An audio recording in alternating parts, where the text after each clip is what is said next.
Welcome, everyone, to the Breakaway USA podcast, the podcast that takes a critical look at the ever evolving landscape of American culture and explores the issues that concern many who value tradition, freedom of expression, and conservative values.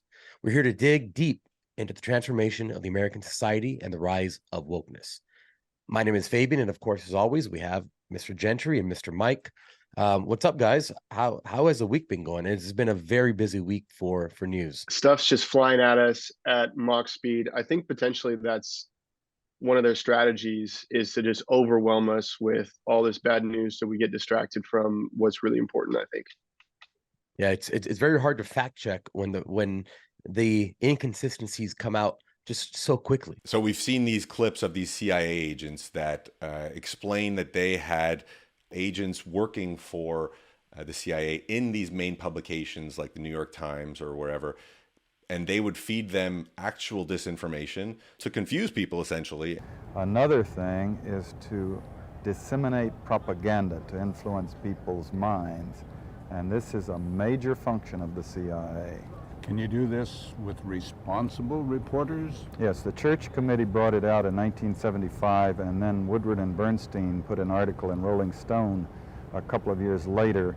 400 journalists cooperating with the CIA, including some of the biggest names in the business, to consciously introduce the stories into the press. That's actual disinformation, as opposed to Justin Trudeau, for example, in Canada, who says, we got to fight misinformation and disinformation.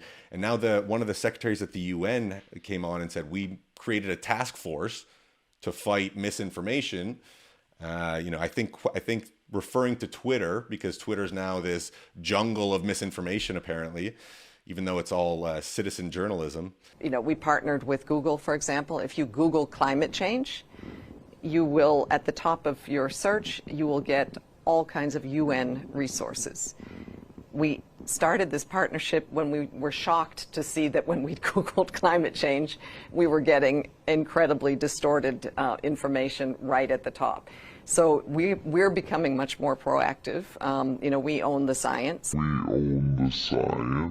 we think that the world, should know it. But yeah, so that I think you're right. It is an actual tactic. There was a CIA study that came out a few years ago, and they studied the effectiveness of memes. And part of the study, they literally came out with like a whole folder full of meme templates. Now, according to the CIA, they don't actually use meme warfare, but we all know what that means. They're for sure flooding the internet with these kind of memes to sway the population one way or the other. I thought that was fascinating when I heard that. Yeah, there's an interesting debate I have in my head, and Robert Kennedy said it very well. He said, and we all know this, that transparency is one of the number one issues in government, right? What are we actually doing, and who's doing it, and why? So part of me wants to say, you know what, make everything public, right? The CIA, every single thing. The other part of me is saying, well, I mean, China and Russia and Iran, whatever enemies we have, would love something like that because we'd expose our game plan. But then the other part of me says, well, you would rewrite the playbook if you did something like that. So, I mean, I don't think it'll ever happen where we'll just tell our enemies exactly what we're doing, but it's an interesting thought to go down. Yeah, it is. I think in a lot of ways we do have to rewrite the playbook, though, because there's kind of a Cold War being waged against U.S. citizens and just citizens around the world, right? It's not like there's a whole bunch of talk about a civil war that could potentially happen, but like in my view, it's just going to be a Cold War that's, we're just going to have to stand our ground and walk into stores without a mask and just wear our Trump hats out and or whatever the symbol of freedom is in Canada. We're just going to have to not be scared of the public opinion or what the mainstream media says, and I think there's more of a majority thought process than we think there is, to be honest. Yeah, the important question there is, who is the enemy? It's not our fellow citizens. I try not to belittle anybody, and there is an aspect that is tribal on both sides, where we say, you know, the other side's they're idiots, they don't know what the hell they're talking about.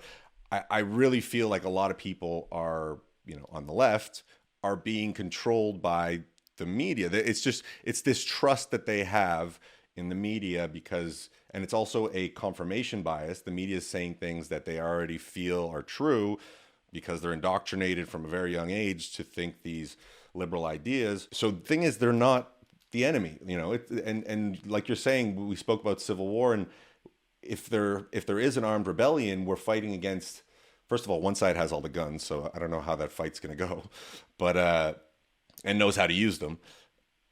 But they're not our enemies, right? It's just that they're useful idiots. Our real enemies are these extra national, you know, players, these people like at the WEF, the George Soroses of the world. They're the ones that are using this tactic that the CIA is using to kind of confuse the population and make us and pit us against each other. But so ultimately, I mean, if we unify, if we're able to kind of win the information war or gain traction in the information war and have both sides realize who the real enemy is, that's kind of the ultimate goal. But at the same time, we can't allow these people that have been indoctrinated destroy our cities and our states. You know, look at California. We don't need to say what's happening in California. We see it. I think there's two things in that, and the first thing is that a lot of times people don't actually they don't know why they believe what they believe, and I talk about this a lot. Right? If you ask someone, "Do you like Trump?" "I hate him." "Why?" And they'll give you their surface answer, and then when you ask, "Well, what specifically did he do in that?" And it's very hard for someone to answer that 2 layers deep question, and a lot of times they'll just be flustered and they'll say, "Well," and my response is always like, well, if you don't know why you believe what you believe, then why should I believe you? And it's almost like the Socratic method, where I just ask questions until you can break down their position until they have none. The other aspect of that is that people really don't understand the political spectrum. Like, people call liberals leftist liberals, and there's no knowledge of the bifurcation between both of them. So you have to just really teach people, this is what leftism is. This is what liberalism is. This is what, you know, conservatism is. And I think when people realize just that very basic fact, they can actually say, oh, you know what? I actually agree with some of what they say, rather than saying all conservatives are stupid or something like that. It goes along like with the abortion thing, right? So there's two sides. Many arguments are becoming absolute. The gun argument, the abortion argument. It's like, okay, there are people that are very religious that think that the moment of conception is where life begins. And that is it's not an extreme position, but that's the most conservative position you can have.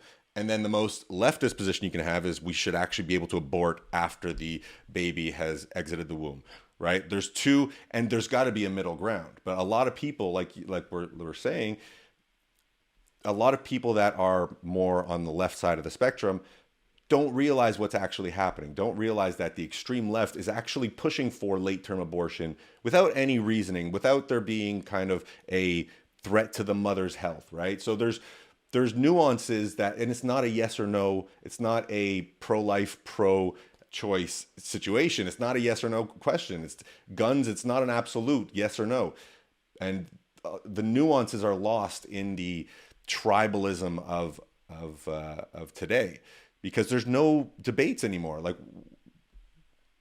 make debates great again.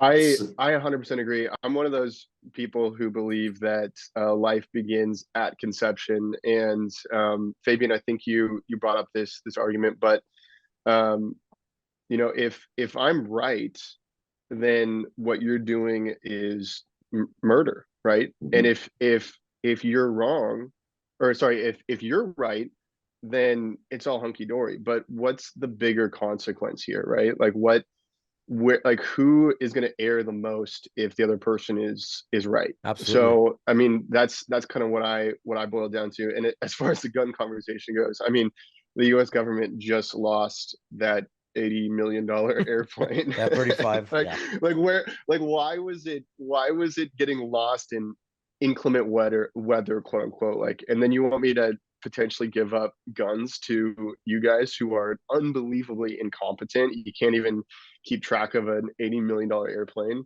Yeah, Like, that's insane. you miss me with that argument. Like, I'm not giving my guns up to you. There's no way. I'd rather What lose all my guns in a tragic boat accident than give it up to you guys. Yeah, with the about the abortion issue, it's essentially I got my point from something called Pascal's wager, and he was this old philosopher, and he's basically said, if you believe in God and God is real, you go to heaven for eternity. If you don't believe in God and God is real, then you go to hell for eternity. That's a negative. If you don't believe in God and he's not real, nothing happens. And if you believe in God and I think I missed the last one, but essentially Yeah, there's you got more positives for believing in God than not believing in God. And it's the same with abortion. It's like, well, if no one could determine where life begins, because we don't even know what consciousness is as humans, we don't understand what it is, or we can't identify specifically what it is or when it begins, then why would you take that chance in making an incredibly bad mistake just because of selfishness and saying, well, I mean, 8 weeks is okay, some arbitrary number that has some finality to it. Like, well, if it's viable, like, what does that mean? There's no concrete level of like, okay, at this single point, the baby is now a human. If you can't tell me what specific point that is, and it's not like it's homogenous between all babies, right? Like nothing is homogenous. Then you might be making a very bad mistake that there's really no coming back from. So the way I see it, and it is a little bit extreme. It's like it's either all or nothing. You can't pick an arbitrary figure and say, well, this is where I draw the line. The important point here is, so for example, with Roe v. Wade, everybody's up in arms about Roe v. Wade. It goes to exactly what we're talking about. They don't understand what the, slashing of Roe v. Wade by the Supreme Court actually means. It doesn't mean they made abortion illegal. It means they sent it to the states. And that's what the US is founded on. Self-governance and this separation of the state, which has its own sovereignty, it has its own power. The US is a federation, right? And it goes also to the idea of national divorce. There was the Articles of Federation that were ratified in 1787. There was a long debate between the Federalists and the Anti-Federalists, and it wound up that we decided to become a federation. But that means that at any point, if any of these sovereign states decide that they no longer want to be part of the union, there's mechanisms for that to happen, because there are ways where the federal government can abuse their power. But the idea with Roe v. Wade is that, all right, it's going down to the states. And something I've spoken about with other people is the country was founded with 4 million people roughly, right? And so each state had, maximum a couple 100,000 people. Now we're talking about states with, how many does California have? 35 million people, 40 million people? I think we've reached a point where we need to further bifurcate the sovereignty of communities, right? If you have a community with 100,000 people, we're talking that's the same number of people as a state in 1776, right? So, but you're telling politicians to give up their power to more people. Exactly. That's right. the problem. That's the problem. For sure. But the idea is, look, if you want to, if a state decides that they want to legalize abortion for whatever reason, we're against that, right? But we also agree that the Constitution, the way it's set up so that states have their own jurisdiction, that's how we want to live. So you vote with your feet, you leave, right? You go to another state. And that's what we've seen that happen, right? With California, a lot of people going to Texas and Florida. Although we're against it, people can vote to decide what they want to do in their given state, right? They can vote for the death penalty for very arbitrary things. We could be very much against that, but it's like fast food. I mean, nothing really pops in all areas, right? Unless you're McDonald's or Burger King. But you have these like regional fast food places because they succeed because it the palate of the people in that area like it.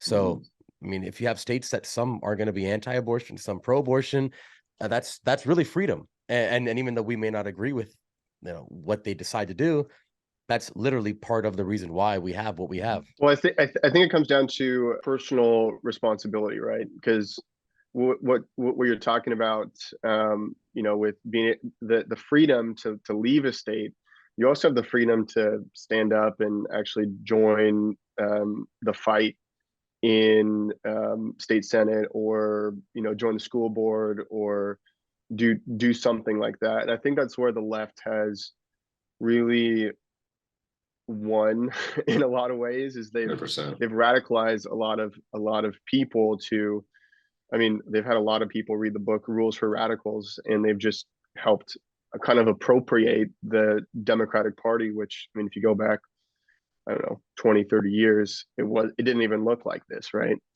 Yeah. And I think Fabian, you actually have an interesting story on that, right? Yeah, it's pretty incredible what they've done. I study this a lot, and what they've done is they weaponized language.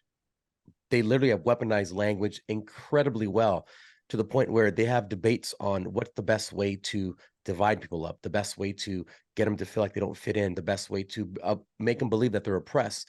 All this leftist wokeist stuff right now. It's subjective oppression, right? Intersectionality. Well, yeah, you're black, but that's not enough oppression. If you're a black lesbian, there you go. Now you're extremely oppressed. There's like levels to it. And you basically go out and you tell people like, look, this is what I am. Imagine how oppressed I am. I'm more oppressed than you are. Well, yeah, but I'm an Indian queer gender studies teacher. Oh, wow, so it's all narcissism. Like, how oppressed are you? And you go higher on that ladder, and then people bestow more adoration to you. Like, oh my gosh, I can't believe you can live. Wow, you're so brave. Instead of saying, wow, you're brave for having 4 kids and taking care of them all. It's crazy. Yeah, absolutely. They've become masters of gaslighting. And now something that I noticed was that this term gaslighting was becoming more prominent on the right. Conservatives were using this term and saying, well, this gaslighting is happening. And then they reappropriated the term gaslighting. I saw more and more on the left in the news, they started using the term gaslighting. They didn't even know what the hell it meant. But ultimately, you're right. It's a weaponization of language. And this is something that is repeatable throughout history, right? Every great society, Yep. there's certain signs that there is a decay of society. One of them is the abstraction of language. Any innovation, any kind of furthering of ideas, you need concrete, boxed up ideas that start with words, right? Words, I mean, this goes to in the beginning, there was the word. Language is what has differentiated us from, lower species, from animals.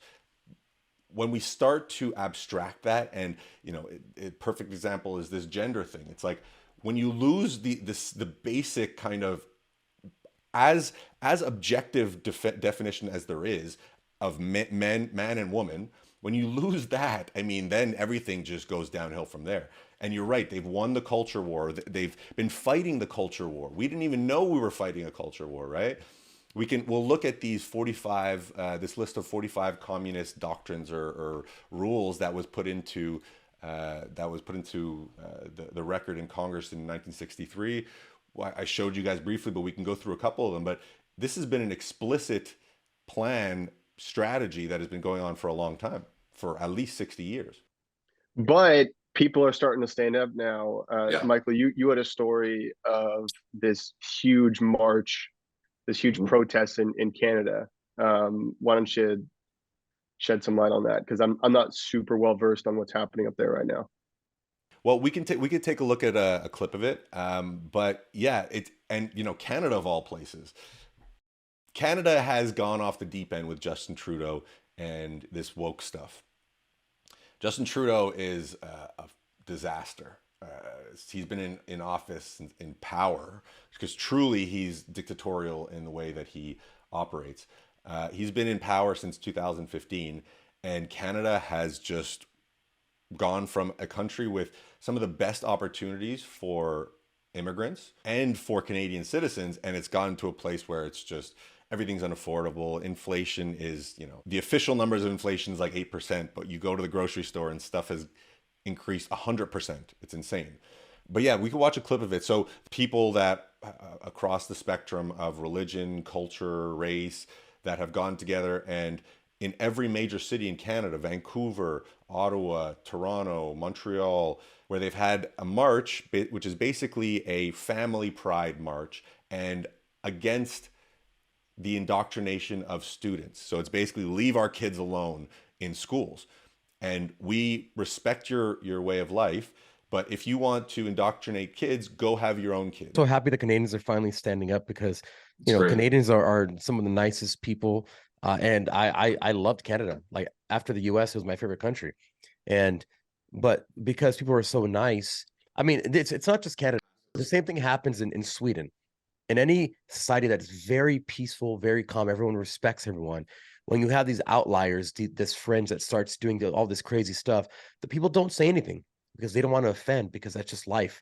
So it takes them to the breaking point, which I believe they're at now, when we're all at, where niceness can only go so far. Now you have to, you literally have to become an activist. And I talked about this a while ago. It's like, you can watch from the sidelines, but at some point, when the sidelines touch your home and your kids and your family and your well-being, you have no other option than to activate yourself, right? Like, we've been a peaceful giant for so long, but now our morals are being torn down by things like, critical race theory and postmodernism, to the point where we got to say, no, like, enough is enough. And I was so happy to see that happening in Canada, because if they can do it in Canada, then, I mean, imagine what's going to happen, in the US, which is already happening, but at the scale it's going to happen. And my last point is, a beautiful thing is, like, I don't think the left saw this happening, where you have religions that are diametrically opposed to each other, or not opposed to each other, but, different, joining together and saying, enough is enough. This is not right. You have Muslims and Christians. It's like the great unifier that no one ever thought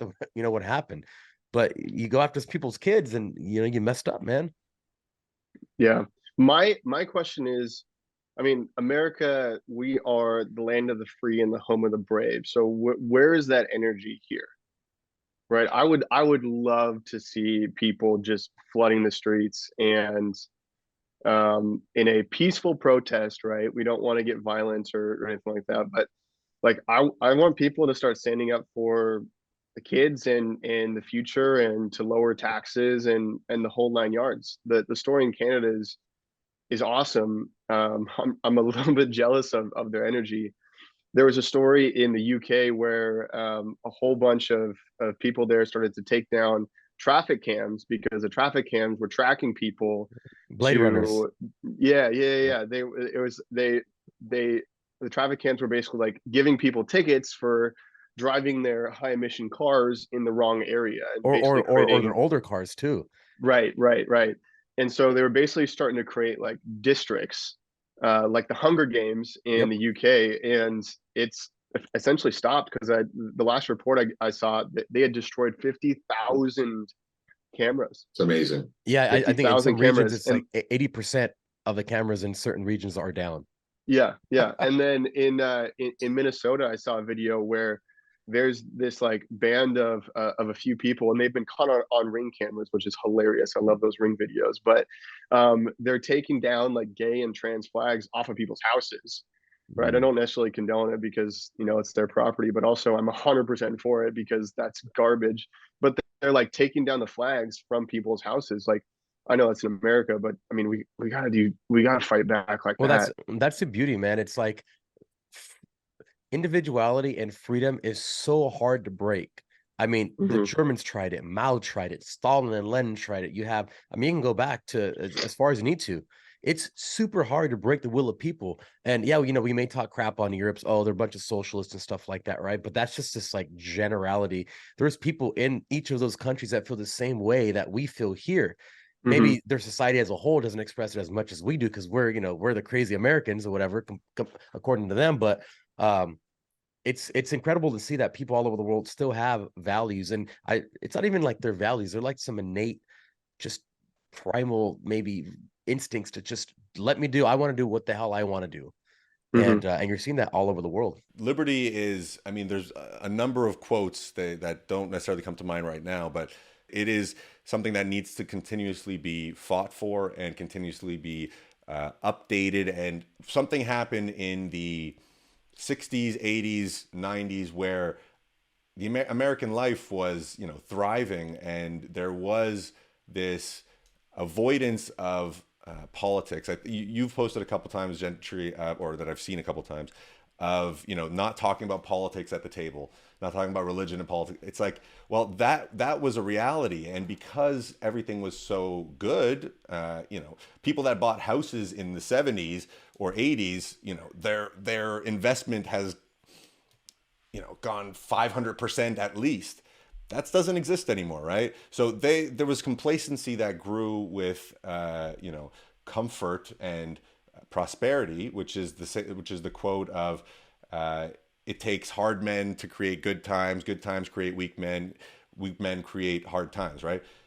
That we saw happening, and we're in that phase. But now you're right. I think people are waking up, and it's reached a breaking point. And one other thing on that is Dr. Steve Turley, this guy on YouTube that I love his videos.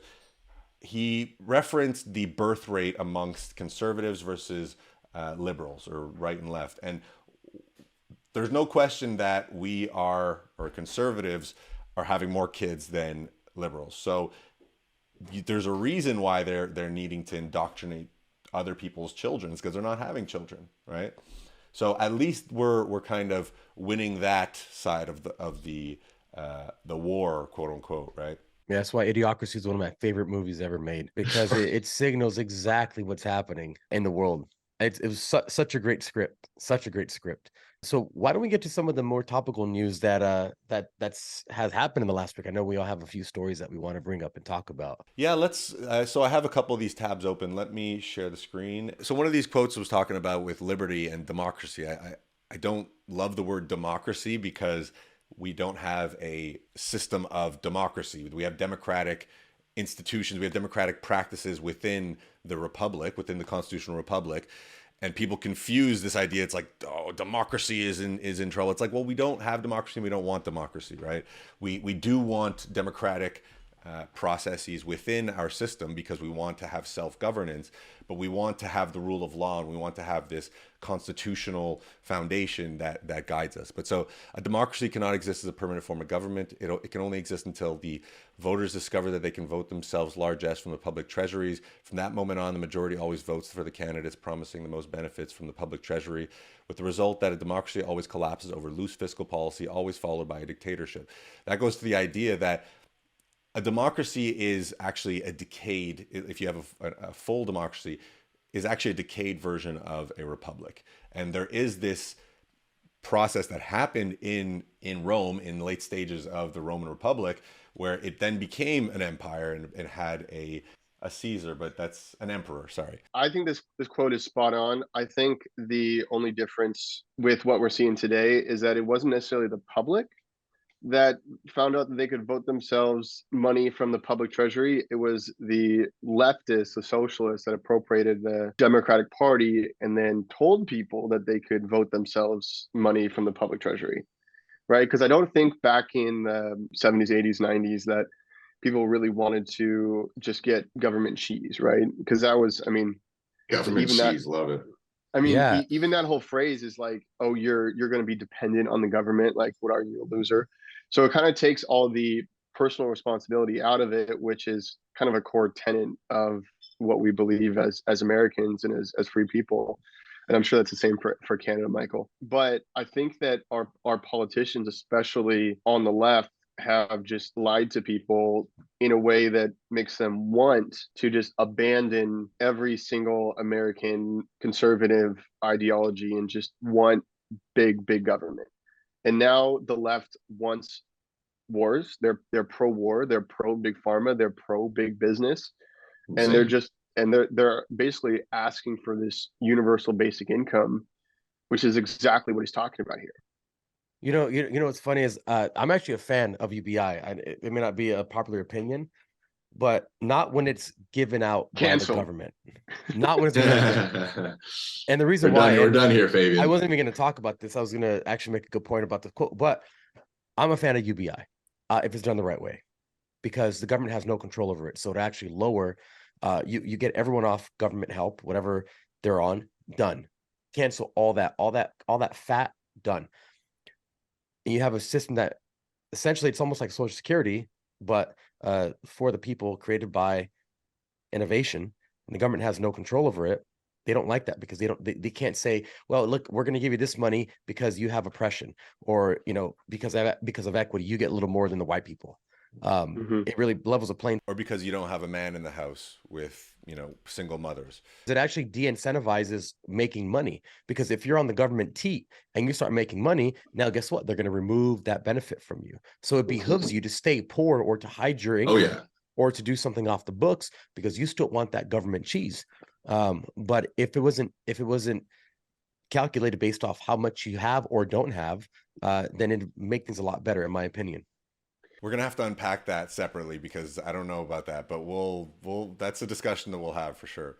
Yeah, I'm curious where the money's coming from, because Social Security is like a Ponzi scheme. I mean, if you're into that, like, I got a friend who's very successful, and he can help you make an extra $10,000 a month if you want. Yeah, there's because I was a big fan of Andrew Yang when he ran, and his novel ideas of the way to do things to make the system different. Say this, we've been doing the same things for hundreds of years. We have technology now, guys. Like we can use that to make things better, but the government just doesn't want to do it. Anyway, I dived really deep into UBI, and if it's done right, and I can unpack a lot of the stuff that I've uncovered, but I think it's almost necessary. And even people like Elon Musk says it too. When you have automation doing everything, what is the human's job going to be in the future? It's complicated though when it comes to human nature and what that incentivizes in people to become. I mean, so then they just kind of focus on leisure, and then they lose meaning in their lives. Then they kind of get depressed. It's a complicated discussion. Let's have that discussion. It's a very philosophical question that I've thought a lot about, and clearly no one knows the answer, right? Because we've never had a society like that. But it's interesting to go down that road and to think, what would we do if we had no job, but we had the financial income to do things that we wanted? So there's a really interesting topic that we can have. Like, we can have a whole discussion on that, but it's really interesting to think about. And I think values really come into play at that point, because you have to have a motivating drive for your life to do something. And if it's not economical, what is it? Then I can see us have a lot more Antifa people, like I think that people that are, you're going to have to convince us. It'll be an interesting exercise, actually, because off the top, to me, it's hard to fathom a way for that to be done properly, but we'll see. So quickly, actually, from what you said, Gentry, the main problem with democracy is that people are easily swayed. And if you control the flow of information, which is we're seeing that in real time, and it's not even a secret, right? It's not even covert or subversive anymore. It's in plain sight, where they're making essentially a ministry of truth, where they know the truth and they have complete control over the flow of it. That's why Twitter being bought by Elon is insane. That's like earth-shattering to the continuum of the leftist plan. So is Trump getting elected? Oh yeah. Oh, for sure. They did not. Then you understand why they're after him so hard. He really threw a wrench in that whole thing, man. They had a plan. I mean, in my opinion, it would have been Hillary, and then probably Michelle Obama, and then Gavin Newsom or something like that. And Trump's nope, not yet. The other thing that you mentioned, Gentry, is that people on the left used to be against, I think it was people on the left used to be against war, 1960s against the Vietnam War.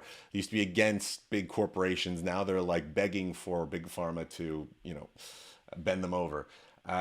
You had Rage Against the Machine, in the 80s, 90s, where they're like, F the government. And now they're like stooges for the Democratic Party. It's crazy to see that flip. But it just goes to show how easily swayed people are if the culture war is being fought without an opponent. People on the right have not even known there's a culture war being fought for a long time. Yeah. Well, the left and the Democrats are so obsessed with the party flip because they don't want to have their, forefathers be responsible for slavery, right? They're just like, they're obsessed with, oh, there's a party flip. It's like, okay, well, like maybe, like just for the sake of argument, let's say it's like true. They're missing the party flip in front of their eyes. The party flip is happening again right now. I don't think it happened back then, by the way. I'm just saying for the sake of argument. Yeah. Like there's a party flip happening right now and they're completely missing it. Like 10 years ago, Democrats were like anti-war, they were anti-big government, they were like pro-antitrust lawsuits, they were skeptical of, they were like the granola people. Like, I don't know how Portland and Seattle went from like, oh, let's have kale because it's weird and cool and new and healthy for you, to, oh, let's, inject ourselves with the 7th booster because it's weird and, people are telling us to do it. Like, I don't know, like they went so far out of the culture, and I don't get it. Yeah, it was a very good job of the left to infiltrate that ideology with big corporation, because like you said, they've been mortal enemies for a long time. How did that happen? And I've actually thought about this a lot. And it seems to be that in addition to the, things like the World Economic Forum and all these globalist organizations that want to just control everything, in order to allow the government to do whatever they want from you, you have to trust the government. So they almost went from being slightly conservative in the in that they don't really trust the government in certain things, or big business especially, to well, we love the government, we have to do everything they say. And they've done this by infiltrating all the branches of government, right? The FBI, give me one, and they've infiltrated it. And I think Jordan Peterson talks about this very well, and he says, how do they do that? Through human resources in a lot of public companies, and even private companies, and taking over the university curriculums. All these people. That's the indoctrination aspect. Yeah. All these people that are at the head of the military, at the head of the CIA, head of the FBI. The people within these organizations are salt of the earth Americans. The people at the top, the people that are running the show, are all Ivy League graduates, all people that have been indoctrinated for the last 30 years. What we've seen with Larry Fink and this ESG thing and BlackRock, Larry Fink comes out and basically and literally says it. It's like, we shift the direction of these companies by targeting the salaries of these executives, right? They will no longer get their bonuses. They will no longer get their salaries if they don't comply to this ESG thing. So you have these executives that are directing the whole ship and taking it down, and it's like they don't care. They're gonna get their bonuses. They're gonna get their salaries. So I mean, if you look what happened obviously with Target and with Bud Light, and it's crazy to see them just literally tank their companies based on their ideologies that are just they had blinders on. They didn't realize that this is like a cultist kind of phenomenon. It's like they're living in a bubble. This is popular in their bubble, in their Ivy League school bubble, but it's not a reality. It's not what actual Americans and regular people think. That's why that entire BlackRock thing, man, is the biggest scam, Ponzi scheme, racket, whatever you want to call it. In a nutshell, all they do is they take your money, your retirement money. They convince all these funds to say, hey, give us your money. They use then that money to buy the majority stakes in tons of companies. Some like 80% of the S&P has the biggest shareholders, BlackRock and State Street and Vanguard. Then they say, hey, look, we have the most voting power that we're using because we got all these people's money. If you, the chairman or any member of the board, don't do what we say, guess what? We got all the voting share. We got all the voting power. So do this stupid stuff with this ESG stuff, or else guess what? You won't have a job. And it's so simple when you think about it, but it's ridiculous how complicated they try to make it seem like we're doing this for the people. I've got a question going back to kind of what you were talking about, Michael, and I think this might be like a really interesting topic, because you mentioned before useful idiots, right? And they become useful idiots through indoctrination, through college, all that kind of stuff. But then when someone is like a high achiever on that career path, like when do they go from being a useful idiot to behind the curtain and part of the people pulling the strings? I think that'd be, I mean, I don't know the answer to that. Do you guys have a take? You brought up something really interesting. When do you make that shift? And when do you become the good guy and you turn into a bad guy? Mm-hmm. Right? Because we've always, if you go historically and you look at all these socialist revolutions, you could look at like Mao's China or Stalin's Russia, whatever, Soviet Union rather. You've had the proletariat versus bourgeoisie, right? If it's cool to be poor, it's not cool to be intelligent. But now all we're pushing is school, university, school, leftist school. So at what point do they become the monster that they're saying, all these elitists and all these people? It's funny because if you live in a world where you don't understand critical thinking, like a lot of the leftists, they just throw that out the window, especially if there's postmodern leftists, right? Then there is no objective facts, just lived experience, or whatever the bull crap you want to call it.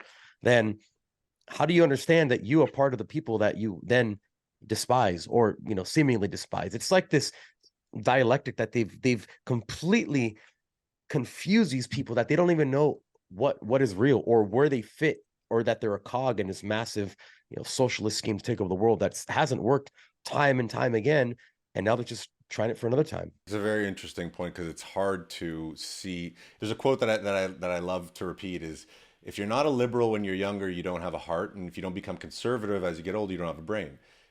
So for some reason, these people, they live in this bubble where they're never exposed to the opposite opinion. And now with universities essentially outlawing debate and it being impossible to have debates, something has happened where you have speakers that are harassed. Any conservative speaker at these universities are harassed and protested by these insane fucking. It's insane. Well, there's a reason why these people like Mao and people like the Taliban, they shut down the universities. There's a specific reason, because that's where the debate happens. That's where that critical thinking happens. You shut that down and there's no debate anywhere. Yeah. And without debate, you don't have any. You can't. I mean, we do this internally, right? If you're a critical thinking human being, we have ideas that are in contrast with one another, that are combating one another, and we kind of have to break them down, pit them against one another. We get rid of one of them, and then we build from there. So we debate within ourselves if we're critical thinking. A lot of people have lost the capacity to think critically. I was a Bernie bro in 2016. I like before the election. I come from Canada. Wow, that's a bombshell. I think we need a bombshell sound right now. No, well, so for in Canada, we're essentially socialist.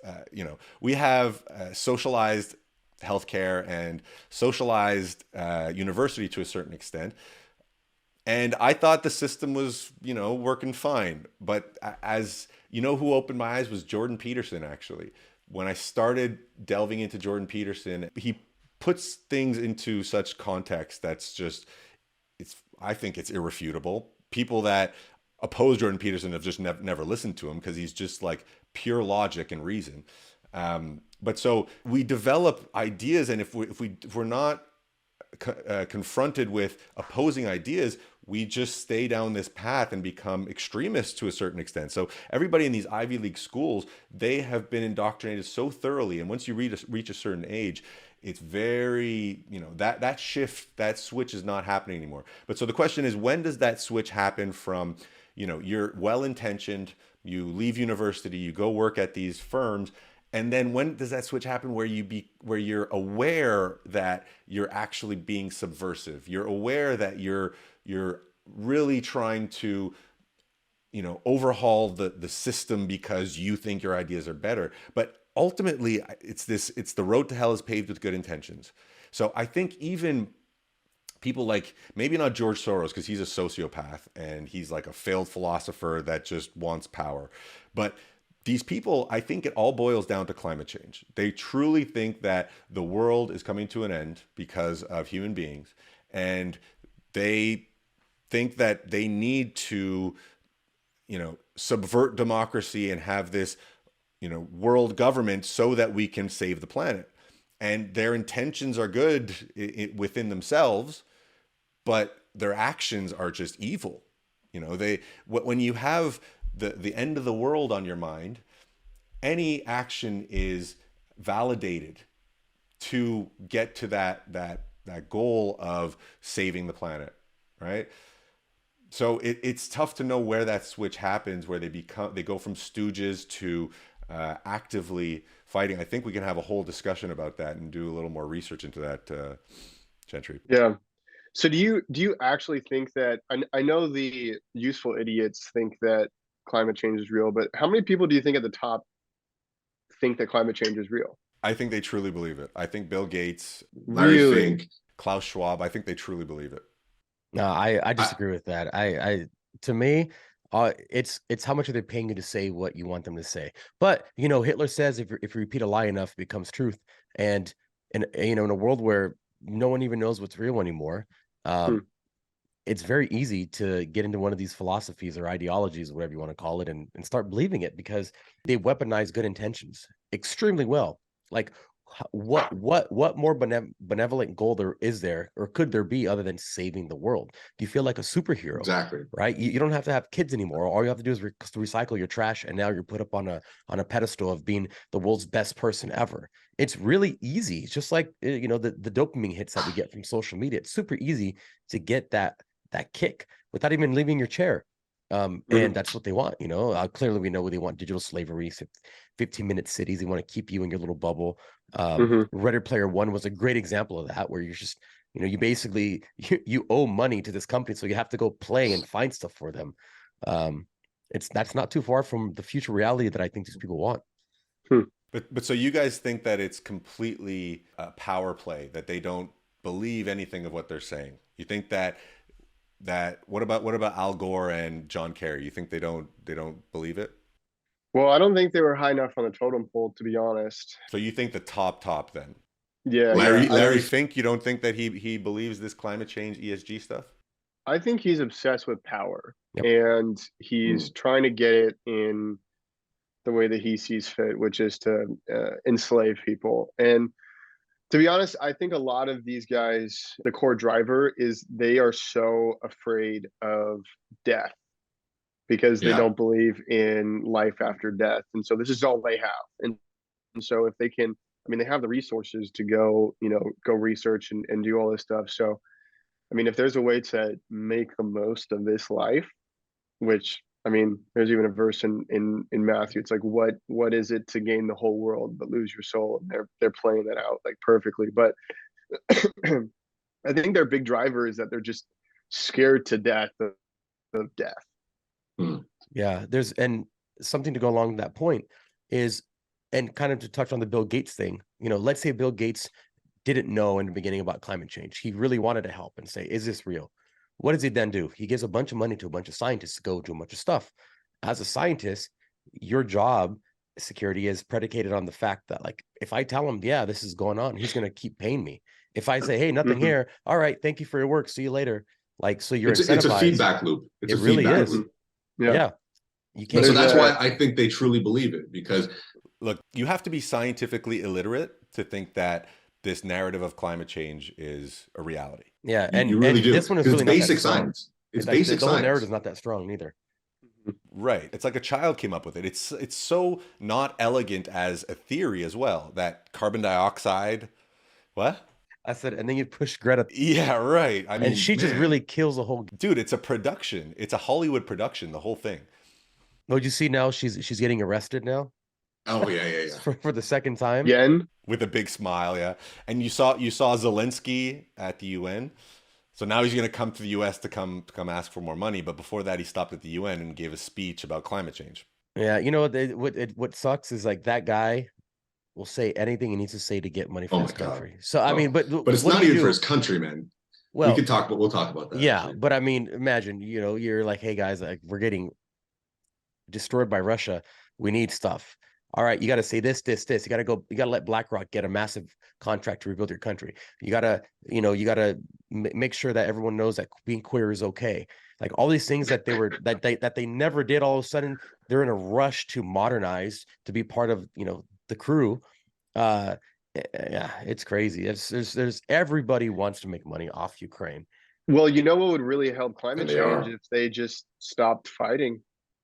That would really help. I think more than me having a plastic, like a paper straw.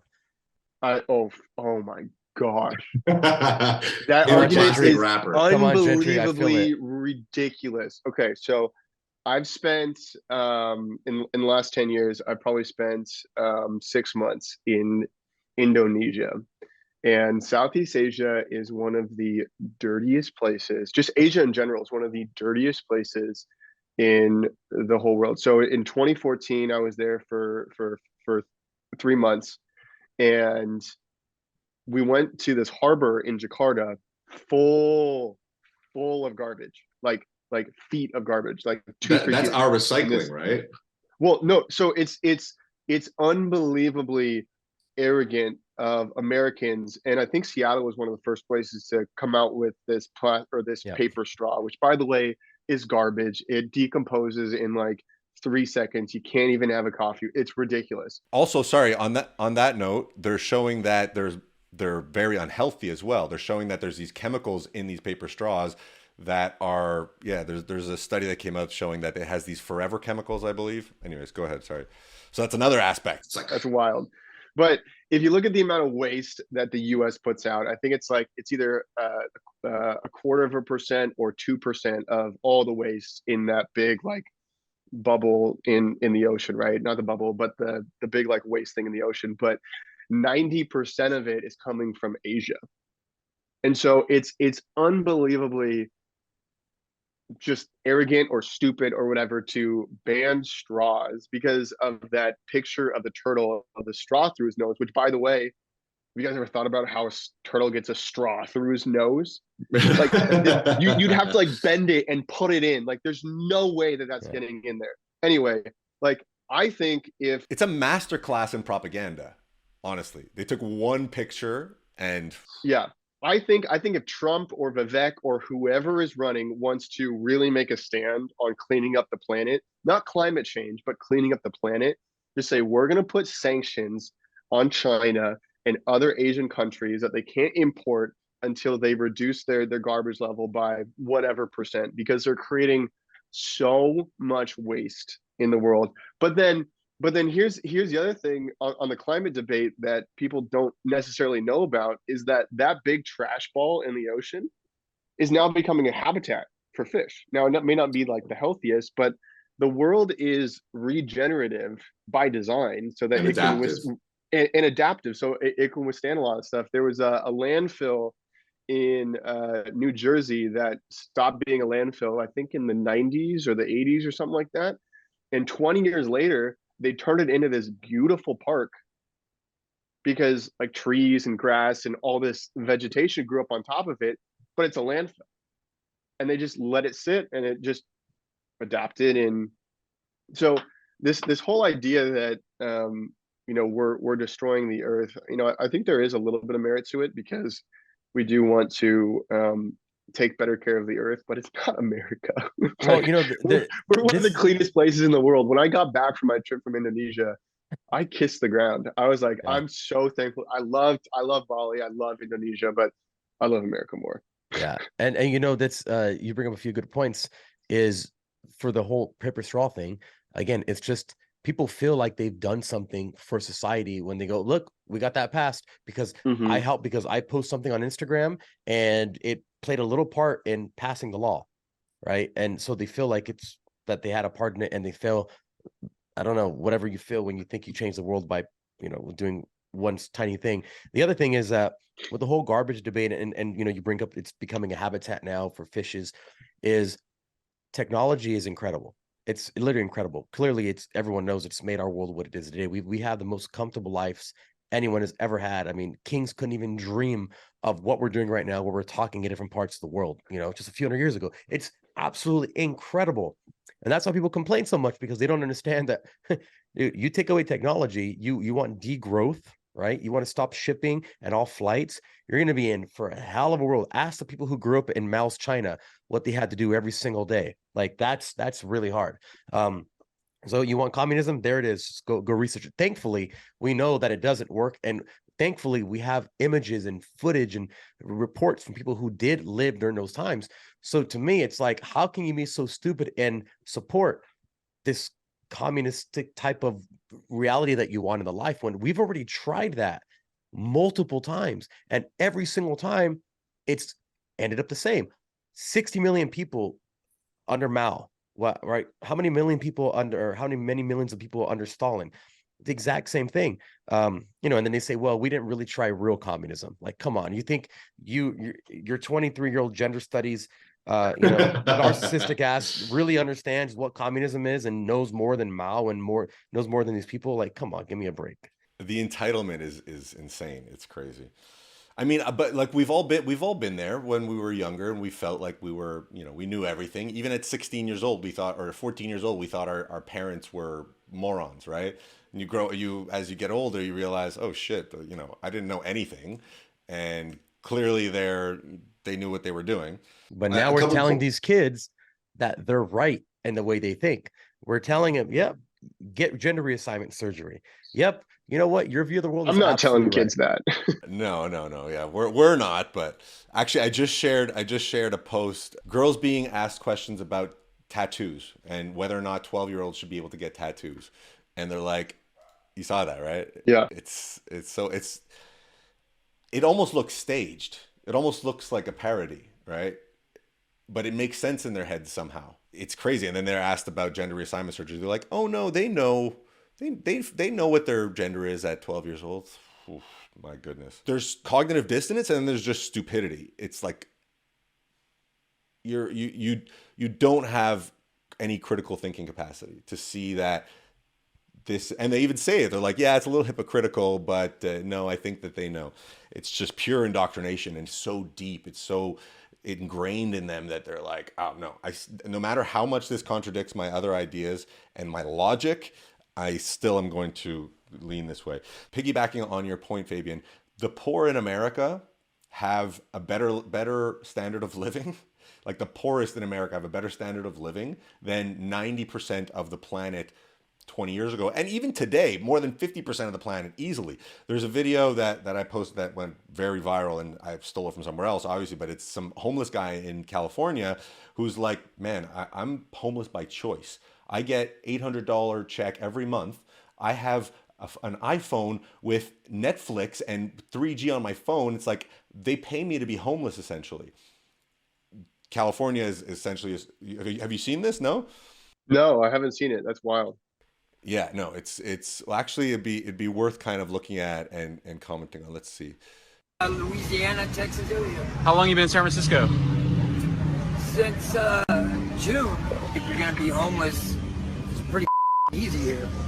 I mean, if we're gonna be realistic, they pay you to be homeless here. When you said that San Francisco pays people to be homeless, what did you mean by that? You mean that literally? Yeah, I mean, I get $620 a month, dude. From general assistance, or how was that hard to get? Phone call, bro.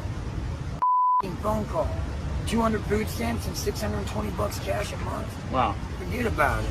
Why wouldn't I do it?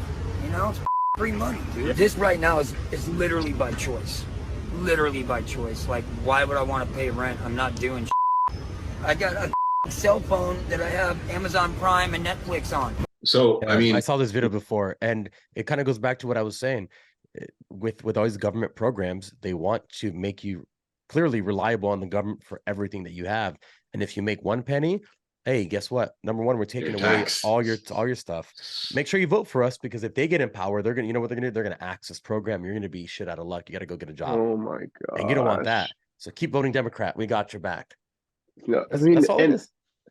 San Francisco is like literally going downhill. There was like a water break that created a sinkhole in the city a couple weeks ago, or maybe just a week ago. Let's take a look at it here. I mean, this is pretty crazy. Crews working into the night in San Francisco to fix a water main break that happened late Sunday and led to a sinkhole Monday. 20 minutes. Look at this. 20 minutes that's been going. You're looking at video recorded on Fillmore Street in the Cow Hollow neighborhood of San Francisco Sunday night. Water was you know, kind of like a river gushing and coming, you could see it was coming all the way down the streets. Cyril Kollick recorded this video Sunday at Union and Fillmore My Street. goodness. And this is what it looked like Just on collapsed. Monday evening. The sand and water cleared from that area. I'm in shock. I mean, we live right down this street, and we didn't even know this was going on. It does feel I like love the city's these getting interviews with pretty people, old. random But people. while there is It's a just so crazy. multi-billion-dollar plan to improve infrastructure, including replacing pipes in San Francisco, crews tell us the water main that broke was installed. It was probably in racist. That's why it broke. 1949. But not nearly as old as some in San Francisco. San Francisco has pipes that are well over 100 this is years old.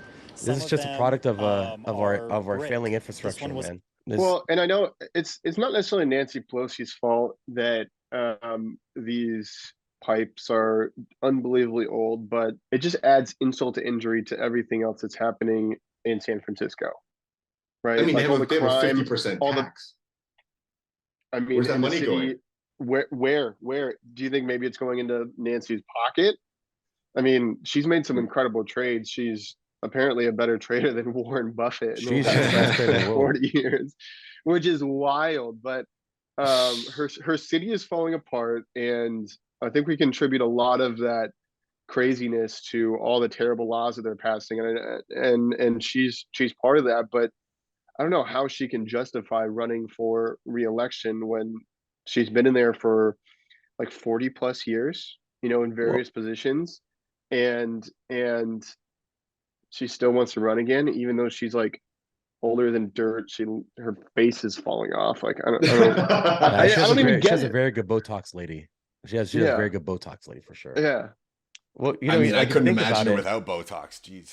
Yeah. Well, but once you start, you can't stop, right? I mean, especially at that age. Right. Well, if you think about California, what's crazy is, okay, so all the money, all the tax goes to the general fund, right? And then they distribute that however they want. If you use that money to make the city nicer, you know, when you have nice cities, you hold yourself to a higher standard. Like if you go to places in Texas or, you know, wherever, it doesn't matter. You know what a nice city is when you live there. You hold you hold yourself to a higher standard, just like if you're in church, right? You're not going to dress down, you're going to dress up. If you don't fix the cities and you wait for it to get, you know, in the condition it is, well, number one, you can make more money by repairing it because it's an emergency, right? You don't have to get it passed. It's just, guys, we got to do it. Look at the water. And the second is you get people used to living in that kind of horrible situation. And then you say, this is not our fault. This is the fault of the other side. We're trying to make it better. So keep voting for us. You know, like every condition is just make people believe that you have the answer and look at the problem when they create the problem and then give you the answer. But people don't understand that. Did you guys see the interview with Gavin Newsom and Sean Hannity? This was a little while ago, but I saw some of it. Yeah, saw bits of it. Yeah, I mean, Sean Hannity, I don't know what he did in that interview, but he made Gavin Newsom look good. But Gavin Newsom, you know, since he's taken office, he was like being friendly, like very friendly with him, and almost like obsequious, like kind of subservient, almost like, I don't know what it was, but so he was asking, you know, very easy questions and not disputing any of the nonsense that Gavin Newsom was saying. Oh, you think they're a little bit mad at Trump for what he did? I don't know what it was, but I think he just wasn't ready because, look, Gavin Newsom is a skilled politician. If nothing else, he's a skilled politician, right? Like, this guy is arguably the best candidate they have for president on the left. They're pushing Biden out now. That's why they indicted Hunter, you think? They want to get rid of Biden. His poll numbers, it's clear. Poll numbers are not there. Imagine him in a debate. Poll numbers don't matter, dude. 2020, he didn't even campaign, right? There was 10 people at any of his little rallies, and I mean, we know what happened with the election. We're not going to talk about it. We'll talk about it on Rumble and Twitter and stuff. But I mean, you don't need to have somebody campaign when you're counting the votes. You've seen that video of Biden say they want to count the votes. It's who counts the votes that matter. And the clip of him saying we put together the biggest voter fraud organization. Yeah. It's so funny. It's such a Freudian slip. So Trump gets indicted for saying "find me votes," and Biden doesn't get indicted for saying that kind of stuff. It's a two-tiered, two-leveled everything. Part of me doesn't want to believe this, but the other part says, well, it goes along with their playbook. He is literally saying what they are doing, and we're saying, oh, it's just because he's old. Is it though? Or now, or does he have is he literally saying exactly what they're doing? So you can't say, hey, you were lying. It's like, no, I said that. Just because you didn't believe me, that's what we're doing. You thought it was because I'm old. Literally said what they're doing. Did you guys see the Time article right after the 2020 election? You saw it, right? Yeah. Basically, they're saying what they did in the election, and it's like all of this, the secret history of the shadow campaign that saved the 2020 election. Pretty much everything in here, if Republicans did it, the left would be up in arms. It's illegal essentially what they did, right? Didn't they even use the word cabal? Probably. Let's see. Yeah, a well-funded cabal of powerful people.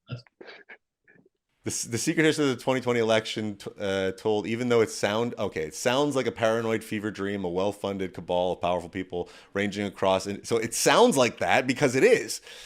They were not rigging the election. They were fortifying it. Oh, fortifying it. This is where you control the language. You change definitions of words. And at that point, nothing means anything anymore. Hunter Biden didn't smoke crack, even though we have it on video. This is misinformation. Oh, it's misinformation. This is doctored footage of him smoking crack and being with allegedly underage prostitutes. Yeah. Don't believe your own eyes. Believe what we say. The media is. There's a funny clip of that woman from MSNBC, who's on with Joe. It's Joe and Mika, and she's talking about Trump, basically directing the narrative, and she's like, that's our job. That's our job to tell you what reality is. It's true. Well, and I think that the dangerous, edges here are that he's trying to undermine the media, trying to make up his own facts.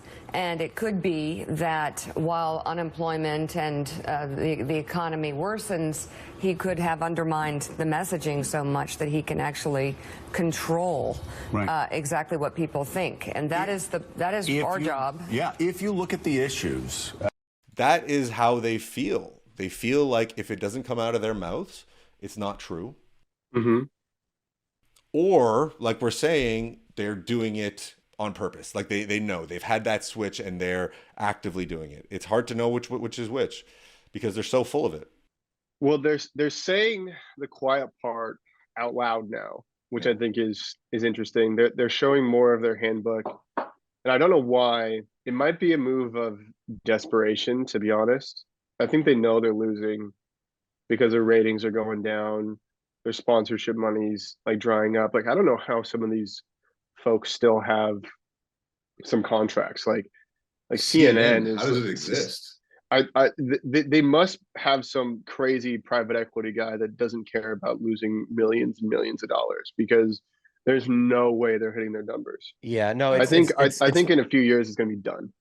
Yeah, no, it's definitely, they are the mouthpiece for that side. So you have to support, if you're a leftist or whatever, you have to support that. That's their biggest mouthpiece. That's like conservatives and Fox News, or at least was. It's a calculated loss, right? Like it's an investment. It's a part of the bigger plan. Yeah, and if you look, and even Tucker talks about this, the share of viewers that follow mainstream media compared to alternative media, and that could be anything that's not legacy, Instagram, TikTok, whatever, is drastically rising. So it's distributing the media in a way that people like, Jeff Bezos and George Soros and all these people who own these organizations don't like, because it's a distribution of ideas, which is great, and then with Elon getting Twitter, it just literally opens that up to a whole other world. And I think, and I don't even know if he really understood the ramifications of what he was doing. Maybe he didn't, I don't know. I initially thought it was just because it's more marketing for him, right? Tesla spends zero on marketing. He is our marketing guy. And buying Twitter, it's an investment, because then you can sell anything you want. You can sell as many ads as you want, or run as many ads for free. But yeah, I mean, it's been incredible to see how the world is really woken up. They're really woken up, not woke. and seeing all these things, and then with the ability of Twitter now to just I find stuff on Twitter that I can't find anywhere else on the internet anymore. It's been scrubbed. It's been scrubbed. Like Google, Joan Rivers calls Michelle Obama trans. And do you think that the United States will see the first gay president or the first woman president? We already have it with Obama, so let's just calm down. Got it. You know Michelle is a trans. I'm sorry, she's a what? A transgender. We all know. Oh my gosh. Oh gosh. It's okay. It's nowhere. I went to the YouTube page of CNN. They have the headline, but they changed the clip out. And the comments say, the fact that you guys changed this clip tells me this is, like very basically gives it validity. It's crazy. And I actually have a bunch of tabs. I wanted to make a video on this, but I don't know how I'm going to get it past Instagram's filters and all that. So I had to go find the video on Twitter. You can't find it on Google. So it would be interesting to see, we saw the involvement of the FBI and the intelligence agencies at Twitter. It'd be interesting to see if CNN is literally just it's the fourth branch of government. The media is the fourth branch of the government. Do you guys know Immortal Technique, the rapper? He has a song called "The Fourth Branch of the Government," and he's talking about MK Ultra, suggestive thinking, causing your perspective to change. I mean, this is basically the game plan to control the media, and the media has been it went from controlling the media, mainstream media, then controlling social media, and then now they have the fact checking, right? Like these people like George Soros are buying up fact checking and starting fact checking companies. Everybody on the conservative side of the aisle knows that if it's fact checked, it's probably true. Like if it's fact checked by Politico or one of these, AP or whatever the hell they are, there's a reason it's being fact checked, and it's probably because they don't like it, right? So it's backfiring with people on the right, obviously, but on the people on the left, they see that and they're like, oh, it's been debunked, it's been fact checked. So we know that the media has been bought up. We saw the social media, infiltration, and how they saw that Trump, used Twitter to essentially win the 2016 election, which is epic, right? It's just, they put such a concerted effort into getting him off Twitter, which is, a landmark moment in history, actually. They censored the president of the United States and somehow justified that. Mind-blowing. But so look, we can go on and on about this. Maybe we wrap up, and what do you guys think? Well, guys, it's been an amazing episode, especially for our first one. I hope everyone listening got a lot of edification and learned a lot. We can't wait to bring you more episodes like this. So expect a weekly episode coming from Breakaway USA. And on behalf of myself, Mike, and Gentry, I want to thank you for all being here, and we will see you next time. Yes, sir. Bye, guys.